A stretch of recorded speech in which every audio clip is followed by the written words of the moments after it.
Okay, mga super ma'am, magigisa na tayo ng ating ampalaya.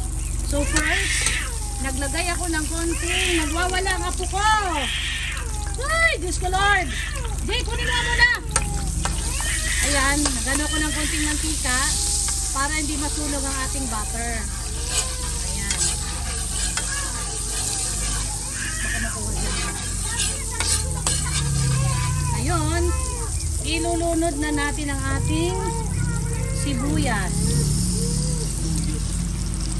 Anong gusto mo? Sibuyas. Onion. Onion. Ayan. Ayan.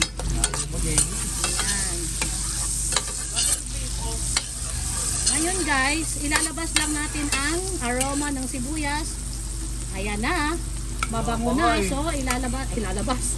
Ihuhulog na natin ang bawang. Bawang.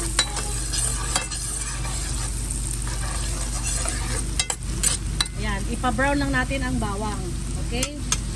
Ngayon, isasabay ko rin pagprito ang isda. Ayan.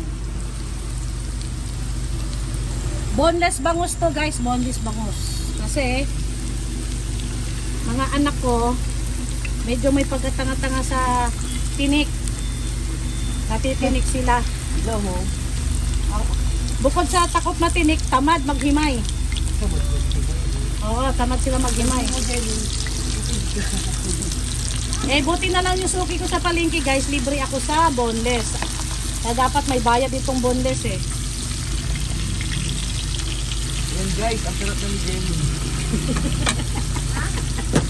Ngayon, ilulunod na natin ang kamatis. Ayan. So, hintayin lang natin na maluto ang kamatis. Saka natin ilunod ang giniling. So, sandali lang, kukunin ko lang giniling. Manood lang muna kayo dyan habang niluluto ang kamatis.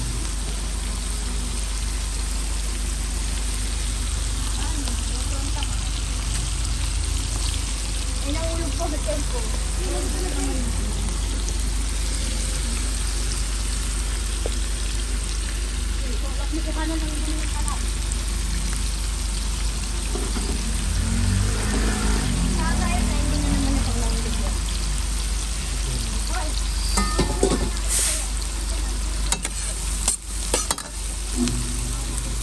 High fire ito guys ha, high fire. So habang hinihintay natin maluto ang kamatis, ilunod na natin ang karne para sabay-sabay na silang maluto. Ayan.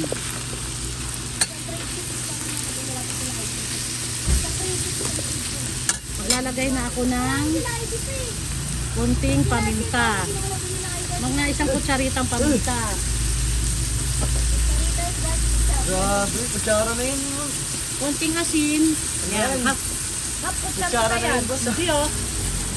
Tapos, magic sarap. Optional. Kung gusto nyo lang lagyan. Kung hindi nyo naman lagyan, okay lang. Maring magic. Nananawagan.